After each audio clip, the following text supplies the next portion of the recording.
انبیاء کو بھی اجلانی ہے مگر ایسی کے فقط عانی ہے۔ الحمدللہ رب العالمین والصلاة والسلام على سید المرسلین اما بعد فاعوذ باللہ من الشیطان الرجیم بسم اللہ الرحمن الرحیم الصلاة والسلام علیک یا رسول اللہ وعلى آلک واصحابک یا حبیب اللہ الصلاة والسلام علیک یا نبی اللہ وعلى آلک واصحابک یا نور اللہ۔ مدنی چینل کے ناظرین، الحمدللہ عز وجل مدنی چینل کے سلسلے انبیاء کرام کے واقعات کے ساتھ ایک بار پھر حاضر ہیں۔ دعوت اسلامی کے اشاعتی ادارے مکتبۃ المدینہ کی مطبوعہ 680 صفحات پر مشتمل کتاب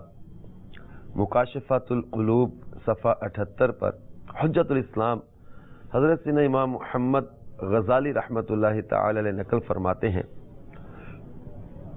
ایک آدمی حضور پر نور شافعی یوم النشور شاہ غیور صلی اللہ تعالی علیہ وآلہ وسلم پر درود شریف نہیں بھیجتا تھا۔ ایک رات وہ خواب میں رسول کریم رؤوف الرحیم محبوب رب کریم صلی اللہ تعالی علیہ وآلہ وسلم کے دیدار عظیم سے مشرف ہوا تو آپ صلی اللہ تعالی علیہ وآلہ وسلم نے اس کی طرف توجہ نہ فرمائی۔ اس نے عرض کی، یا رسول اللہ صلی اللہ علیہ وسلم، کیا آپ مجھ سے ناراض ہیں اس لیے توجہ نہیں فرما رہے؟ فرمایا، نہیں، میں تمہیں پہچانتا ہی نہیں۔ اس نے عرض کی، میں نے تو علماء کرام سے سنا ہے کہ آپ صلی اللہ تعالی علیہ وآلہ وسلم اپنے امتیوں کو تو ماں سے بھی زیادہ پہچانتے ہیں۔ تاجدار مدینہ صلی اللہ تعالی علیہ وآلہ وسلم نے ارشاد فرمایا، علماء نے سچ کہا ہے، لیکن تو نے مجھے درود شریف بھیج کر اپنی یاد نہیں دلائی۔ میرا کوئی امتی مجھ پر جتنا درود بھیجتا ہے میں اسے اتنا ہی پہچانتا ہوں۔ پھر اس شخص نے روزانہ 100 مرتبہ درود شریف پڑھنا شروع کر دیا۔ کچھ مدت کے بعد دوبارہ خواب میں میٹھے میٹھے آقا مدینے والے مصطفیٰ صلی اللہ تعالی علیہ وآلہ وسلم کا دیدار کا شرف حاصل ہوا۔ آپ صلی اللہ تعالی علیہ وسلم نے ارشاد فرمایا، اب میں تجھے پہچانتا ہوں اور قیامت کے روز تیری شفاعت بھی کروں گا۔ صلو علی الحبیب صلی اللہ تعالی علی محمد صلی اللہ تعالی علیہ وآلہ وسلم۔ میٹھے میٹھے اسلامی بھائیوں اور مدنی چینل کے ناظرین، سرکار مدینہ صلی اللہ تعالی علیہ وآلہ وسلم کی حیات طیبہ کے واقعات میں غزوہ بنی مستلق، جس کا دوسرا نام غزوہ مریسی بھی ہے، اس شعبان 5 ہجری میں جو پیش آیا۔ گزشتہ سلسلے میں ہم نے غزوہ مریسی کے کچھ واقعات تذکرہ کرنے کی سعادت حاصل کی تھی۔ اسی غزوہ کے دوران واقعہ افک بھی پیش آیا۔ یہ نبی کریم صلی اللہ تعالی علیہ وسلم کی زندگی کے اہم ترین واقعات میں سے۔ افک کا معنی ہے کذب، یعنی بہت بڑا جھوٹ و بہتان۔ یہ اس غزوہ کے واقعات میں انصار و مہاجرین کے لڑانے کی جو کوشش کی تھی منافقوں نے، وہ پھر اسی غزوہ میں حضرت بی بی جویریہ کے ساتھ نکاح بھی ہوا، اور اسی جنگ سے واپسی پر، اسی غزوہ سے واپسی پر عفت مآب حضرت سیدتنا عائشہ صدیقہ رضی اللہ تعالی عنہا پر لگنے والا بے بنیاد اور جھوٹا الزام جو واقعہ افک کے نام سے مشہور ہے۔ یہ غزوہ بنی مستلق سے واپسی پر واقعہ پیش آیا۔ اس کی تفصیل بیان کرتے ہوئے ام المؤمنین حضرت سیدتنا عائشہ صدیقہ عفیفہ رضی اللہ تعالی عنہا خود ہی ارشاد فرماتی ہیں کہ سرکار مدینہ صلی اللہ تعالی علیہ وآلہ وسلم جب کسی سفر کا ارادہ فرماتے تو اپنی ازواج مطہرات کے درمیان قرعہ اندازی فرماتے، ان میں سے جس کا نام نکل آتا اس کو اپنے ساتھ سفر میں لے جاتے۔ ام المومنین حضرت سیدنا عائشہ صدیقہ رضی اللہ تعالی عنہا فرماتی ہیں آپ نے غزوہ میں شرکت کے لیے ہمارے درمیان قرعہ اندازی فرمائی تو اس میں میرا نام نکل آیا۔ آیت حجاب کے نزول کے بعد میں رسول اللہ صلی اللہ تعالی علیہ وآلہ وسلم کے ہمراہ نکلی۔ میں کجاوا میں سوار رہتی اور اسی میں سفر کرتی۔ ہم چلے حتیٰ کہ پیکر انور، تمام نبیوں کے سردار، مدینے کے تاجدار صلی اللہ تعالی علیہ وآلہ وسلم اس غزوہ سے فارغ ہو کر واپس ہوئے۔ جب ہم واپسی پر مدینہ منورہ کے قریب آ گئے تو آپ صلی اللہ تعالی علیہ وسلم نے اس رات وہاں سے کوچ کا اعلان فرمایا۔ جب لوگوں نے کوچ کا اعلان کیا تو میں کھڑی ہوئی اور قضائے حاجت کے لیے لشکر سے دور چلی گئی۔ جب میں قضائے حاجت سے فارغ ہو کر اپنے کجاوا کی طرف واپس آئی تو میں نے اپنے سینہ کو مس کیا، کیا دیکھتی ہوں کہ میرا ہار گم ہو گیا۔ میں واپس اپنے ہار کی تلاش میں گئی تو اس کی تلاش نے مجھے روک لیا، یعنی مجھے دیر ہو گئی وہاں۔ اور وہ لوگ جو میرا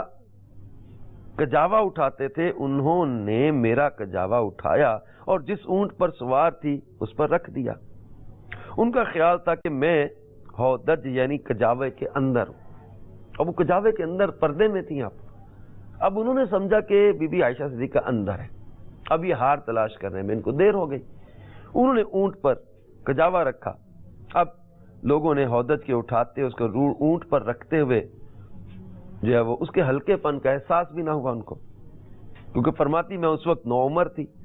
لوگوں نے اونٹ کو اٹھایا اور چل دیے۔ لشکر کے چلے جانے کے بعد مجھے ہار مل گیا۔ میں لشکر کی جگہ پر آئی، وہاں کوئی بھی نہیں تھا، تو میں نے اس جگہ کا ارادہ کیا جہاں میں تھی، اور میرا خیال تھا کہ وہ مجھے گم پا کر میری طرف واپس آئیں گے۔ اسی اثناء میں بیٹھے بیٹھے مجھ پر نیند غالب ہوئی اور میری آنکھ لگ گئی۔ تو میٹھے میٹھے اسلامی بھائیوں اور مدنی چینل کے ناظرین،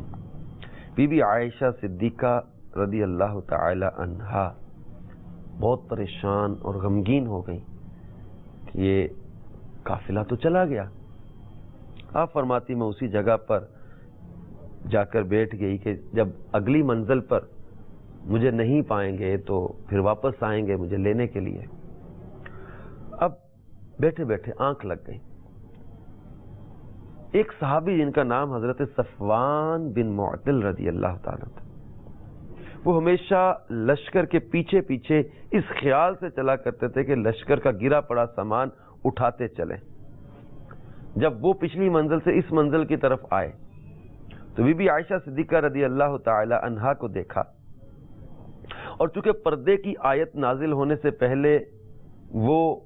ام المومنین بی بی عائشہ صدیقہ رضی اللہ تعالی عنہا کو دیکھ چکے تھے، اس لیے پہچان لیا اور انہیں سمجھا کہ شاید ان کا انتقال ہو گیا، اور انہوں نے حضرت صفوان نے انا للہ و انا الیہ راجعون پڑھا۔ اس آواز سے بی بی عائشہ صدیقہ رضی اللہ تعالی عنہا کی آنکھ کھل گئی۔ حضرت صفوان رضی اللہ تعالی عنہ نے فوراً ہی اپنے اونٹ کو بٹھایا اور بی بی عائشہ صدیقہ رضی اللہ تعالی عنہا جو ام المومنین ہے، ماں ہے ایمان والوں کی، ان کو سواری پر اونٹ پر سوار کر لیا اور خود اونٹ کی مہار تھام کر پیدل چلتے ہوئے اگلی منزل پر سرکار مدینہ صلی اللہ تعالی علیہ وآلہ وسلم کے پاس پہنچ گئے۔ اب منافقوں کے سردار عبداللہ بن ابی، جو ہمیشہ کوشش میں رہتا تھا کہ نبی پاک صلی اللہ تعالی علیہ وسلم کے دل کو اذیت پہنچائے، نقصان پہنچائے، تکلیف پہنچائے، اب عبداللہ بن ابی نے اس واقعہ کو حضرت بی بی عائشہ صدیقہ رضی اللہ تعالی عنہا پر تہمت لگانے کا ذریعہ بنا لیا اور خوب اس تہمت کا چرچا کیا، یہاں تک کہ مدینہ المنورہ میں اس منافق نے اس شرمناک تہمت کا اس قدر اچھالا، اس قدر شور و غل مچایا کہ اب ہر طرف جو ہے وہ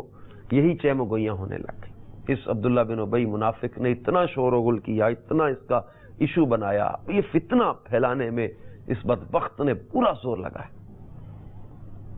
سرکار مدینہ صلی اللہ تعالی علیہ وآلہ وسلم کو اس شر انگیز تہمت سے بے حد رنج و صدمہ پہنچا. اب میرے آقا صلی اللہ تعالی وسلم کے قلب اطہر کو کتنی اذیت ہوئی ہوگی، اور مخلص مسلمانوں کو بھی انتہائی رنج اور غم ہوا. اب ہوا یہ کہ بی بی عائشہ صدیقہ رضی اللہ تعالی عنہا اتفاقاً مدینہ منورہ پہنچتے ہی سخت بیمار ہو گئی. پردہ نشین تو تھی ہی، صاحب فراش ہو گئی، اور انہیں اس تہمت تراشی کی بالکل خبر ہی نہیں ہوئی.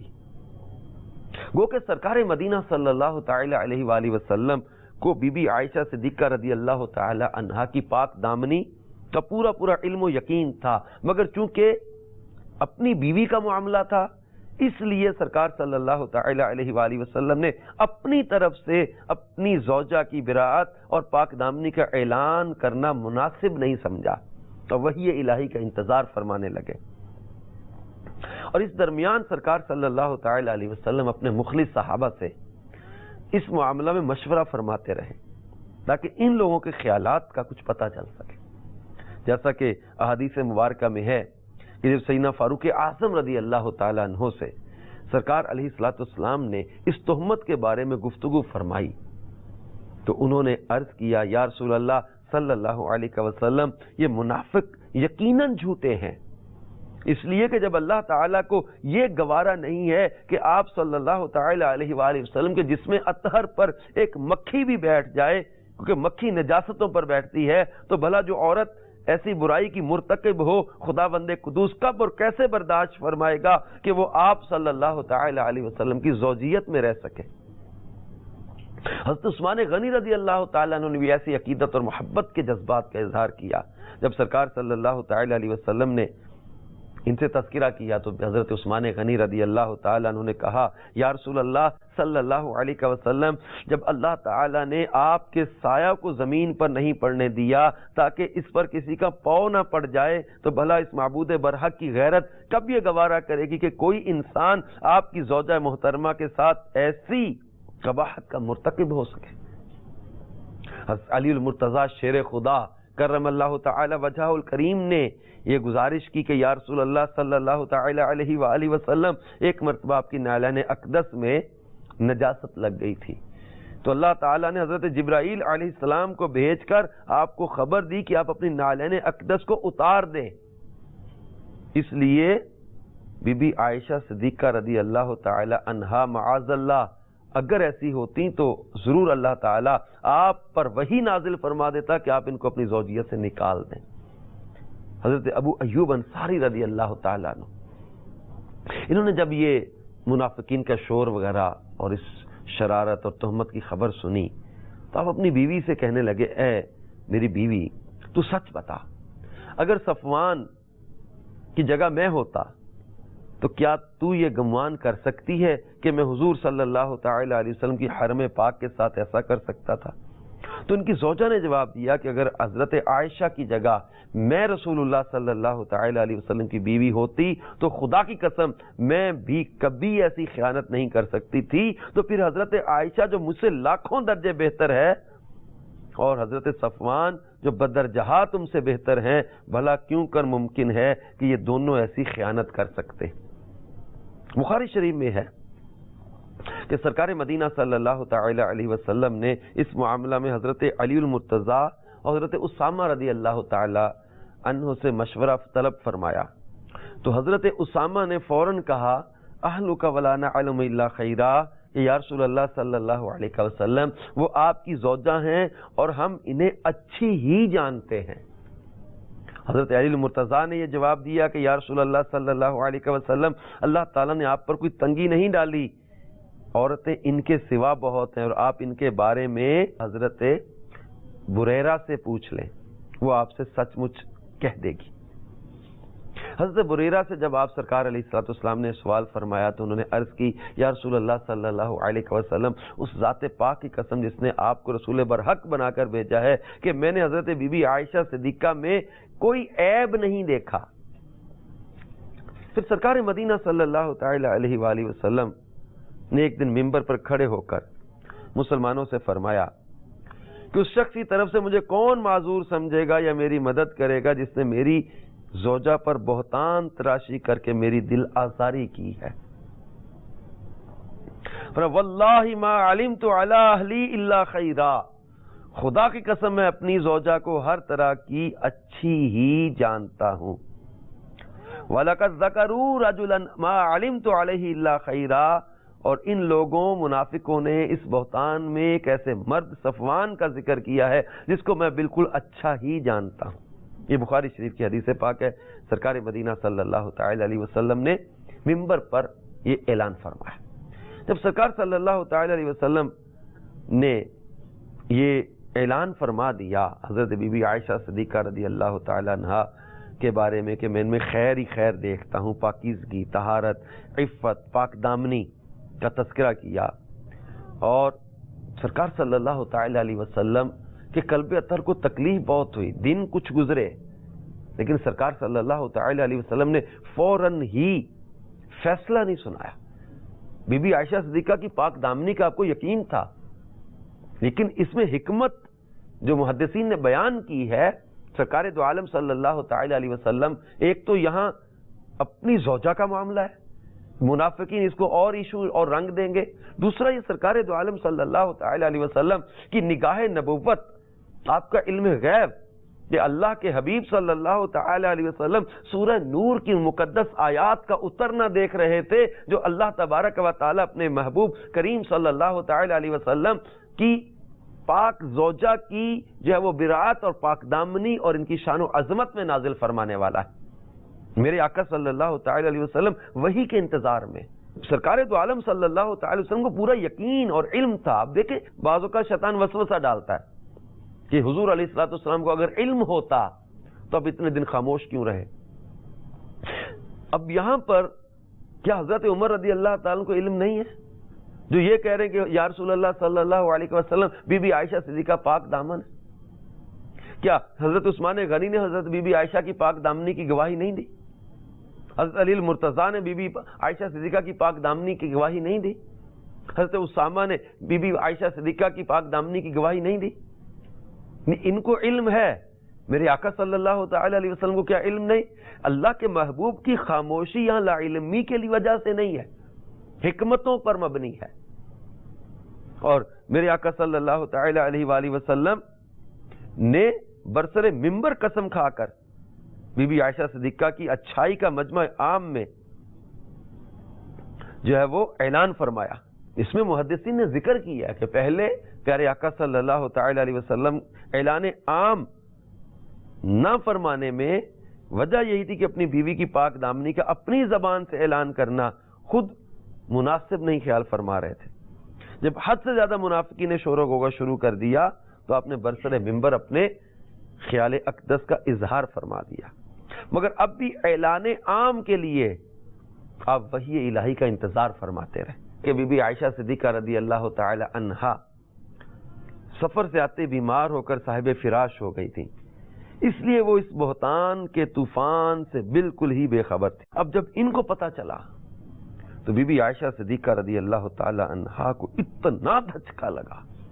شدت رنج و غم سے نڈھال ہو گئی، ان کی بیماری میں مزید اضافہ ہو گیا، دن رات بلک بلک کر روتی رہی۔ آخر جب ان سے یہ صدمہ جاں کا برداشت نہ ہو سکا تو وہ اپنی والدہ کے پاس چلی گئی۔ بی بی عائشہ صدیقہ رضی اللہ تعالی عنہا بھی بہت زیادہ اس واقعے کے صدمے سے روئیں۔ اسی حالت میں سرکار مدینہ صلی اللہ تعالی علیہ وسلم تشریف لائے، فرمائے اے عائشہ تمہارے بارے میں ایسی ایسی خبر اڑائی گئی ہے، اگر تم پاک دامن اور یہ خبر جھوٹی ہے تو ان قریب خدا بند تعالی تمہاری براعت کا بذریعہ وہی اعلان فرما دے گا۔ اب بی بی عائشہ صدیقہ رضی اللہ تعالی عنہا پیارے آقا صلی اللہ تعالی علیہ وسلم کی اس قسم کی گفتگو سن کر بالکل آنسو بالکل تھم گئے۔ بی بی عائشہ صدیقہ رضی اللہ تعالی عنہا نے بارگاہ رسالت میں عرض کی کہ لوگوں نے جو ایک بے بنیاد بات اڑائی ہے اور یہ لوگوں کے دلوں میں بیٹھی ہے، کچھ لوگ اس کو سچ سمجھتے ہیں، اس صورت میں اگر میں یہ کہوں کہ میں پاک دامن ہوں تو لوگ اس کی تصدیق نہیں کریں گے۔ اگر میں اس برائی کا اقرار کر لوں تو سب مان جائیں گے، حالانکہ اللہ تعالیٰ جانتا ہے کہ میں اس الزام سے بری اور پاک دامن ہوں۔ اس وقت میری مثال حضرت یوسف علیہ السلام کے باپ حضرت یعقوب علیہ السلام جیسی ہے، لہذا میں بھی وہی کہتی ہوں جو انہوں نے کہا تھا، یعنی فصبر جمیل واللہ المستعان علی ما تصفون، یعنی ترجمہ کنز ایمان، تو صبر اچھا ہے اور اللہ ہی سے مدد چاہتا ہوں ان باتوں پر جو تم بتا رہے ہو۔ نبی عائشہ صدیقہ رضی اللہ تعالیٰ نے عرض کی، میں اس تہمت سے بری اور پاک دامن ہوں، اور مجھے یقین ہے کہ اللہ ضرور میری برات کو ظاہر فرما دے گا۔ حضرت بی بی عائشہ صدیقہ ابھی یہ جواب دے ہی رہی تھیں کہ سرکار مدینہ صلی اللہ تعالی علیہ وسلم اپنی جگہ سے اٹھے بھی نہ تھے، اچانک سرکار مدینہ صلی اللہ تعالی علیہ وسلم پر وحی نازل ہونے لگی، اور آپ پر نزول وحی کے وقت کی بے چینی شروع ہو گئی،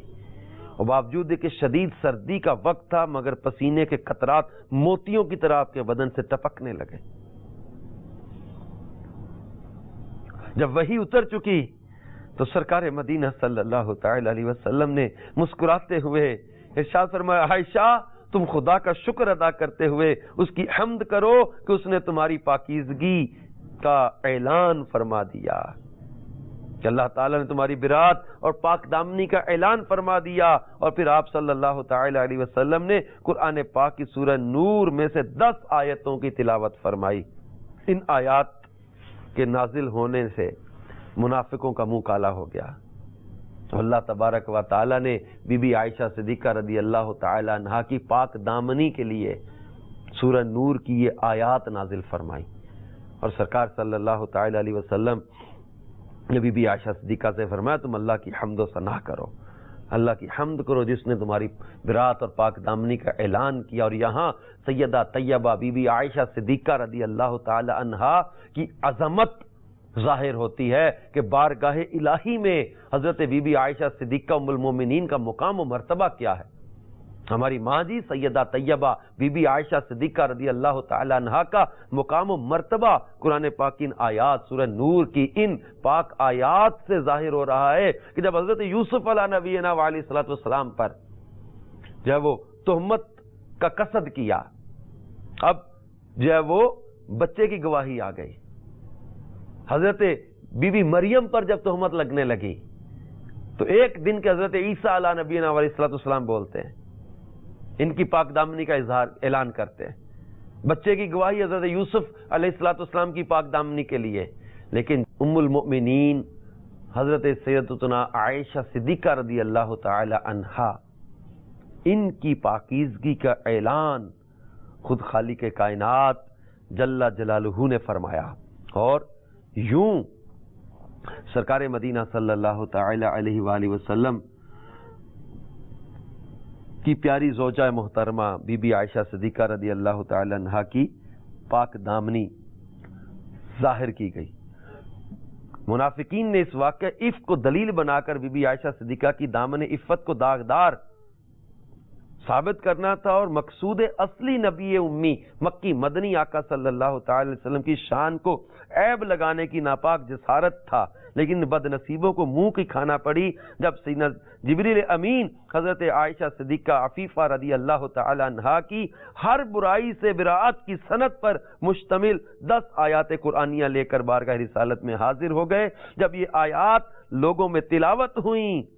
ہر مسلمان کے ہاں حضرت بی بی عائشہ صدیقہ رضی اللہ تعالی عنہا کی قدر و منزلت پہلے سے بھی زیادہ ہو گئی، اور منافقین کی منافقت مزید واضح ہو گئی۔ اب نزول آیات کے بعد ام المومنین بی بی عائشہ صدیقہ رضی اللہ تعالی عنہا کا شکر کا انداز تفاسیر میں لکھا ہے۔ بی بی عائشہ صدیقہ رضی اللہ تعالی عنہا نے اللہ تعالیٰ کا شکر ادا کیا، چنانچہ صحیح بخاری میں ہے کہ بی بی عائشہ صدیقہ کی والدہ محترمہ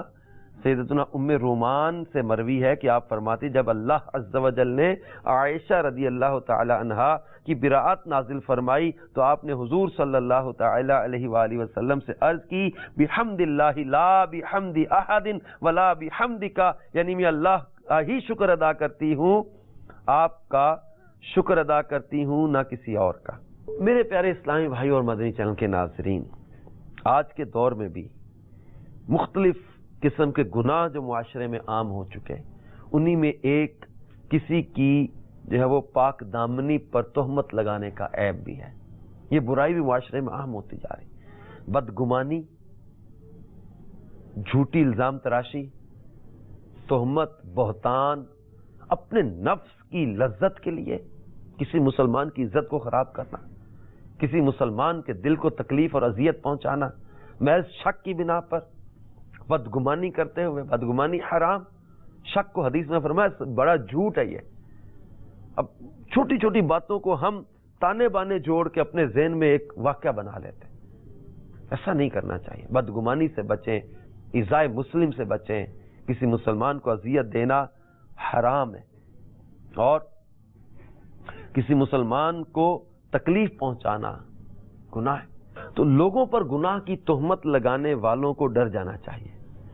سرکار مدینہ صلی اللہ تعالی علیہ وسلم نے فرمایا کہ کچھ لوگوں کو زبانوں سے لٹکایا گیا تھا۔ میں نے جبریل سے ان کے بارے میں پوچھا تو انہوں نے بتایا کہ یہ وہ لوگ ہیں جو مومن مردوں اور عورتوں پر بلا وجہ الزام گناہ لگاتے تھے۔ اللہ تعالی ہمیں دعوت اسلامی کے مدنی ماحول میں استقامت و اخلاص عطا فرمائے، اور ام المومنین بی بی عائشہ صدیقہ رضی اللہ تعالی عنہا جو پیارے آقا صلی اللہ تعالی علیہ وآلہ وسلم کی مقدس زوجہ ہیں اور مومنین کی ماں ہیں، اللہ تعالی ہماری ان ماؤں کا صدقہ، بی بی عائشہ صدیقہ رضی اللہ تعالی عنہا کا صدقہ ہماری مغفرت فرمائے۔ آمین بجاہ النبی الامین صلی اللہ تعالی علیہ وآلہ وسلم۔